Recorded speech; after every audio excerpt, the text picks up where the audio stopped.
Gibati na kabalaka mga mag-uuma sa daotang epekto sa El Nino. Apan samtang wa pa kini mabatyagi.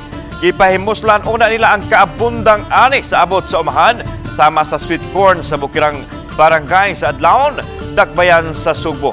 Sayra nato ang ilang panginabuhi pinaagi nining akong report. Naabdana mo kini mga mag-uuma nga naghikyat sa ilang abot nga sweet corn daptin sa karsada, then gikumpra usab sa mga negosyante sa tag 35 pesos ang kilo.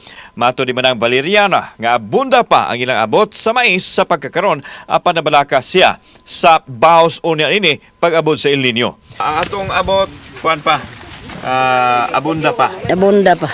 Pero asa mo magkuha og supply sa tubig? Alas tubod. Pero ang tubod nato baba mo hubas. Hapit na. Ay gamay na ang tubig. Ay di oyog madaghan sa kay among gamit mahubas di ka ugma mudaghan na sad. Samtang kining mga lalaki nag-sideline usab sa pagpanglukdo sa mais nga giani aron makakwarta. Gidala nila ako sa maisan diin ilang gisanggi ang mga sweet corn. Kini ato mga kapuso mga mag-uuma diri sa sitio Tagaytay Barangay Adlaon sa Mountain Barangay sa Cebu City. Ready na. Mangharvest na ta sa ilahang sweet corn. So, tinudling. So usually inaani gyud ang kuan diretso sa bukag.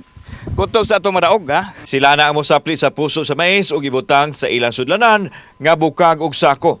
Lukduho nila kini agi sa bakilid nga dalan hangtod makaabot sa baligianan. Dili lalim ang kahimtang kay gawa sa init mag-abot pa gyud ang tuhod ug ang ilang suwang tungod sa kabakilid sa dalan. Ang panginabuhi isip mag-uuma diri sa bukid, boss?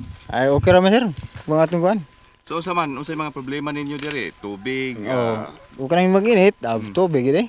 lisod man gyud ang kinabuhi sa mga mag-uuma kay makadepende man sa panahon ng ilang pananom. Kung masubrahan og uwan, madaot.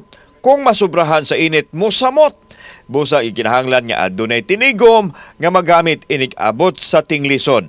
Ang uban mopalit og baka nga ibaligya sa pag-abot sa panahon. Gasto kayo.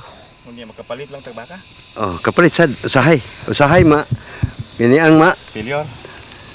Zero sad kan labi nagbagyuhon ta. Kauban si Clover Lumayag, ako si Alan Domingo. Balitang Bisdak.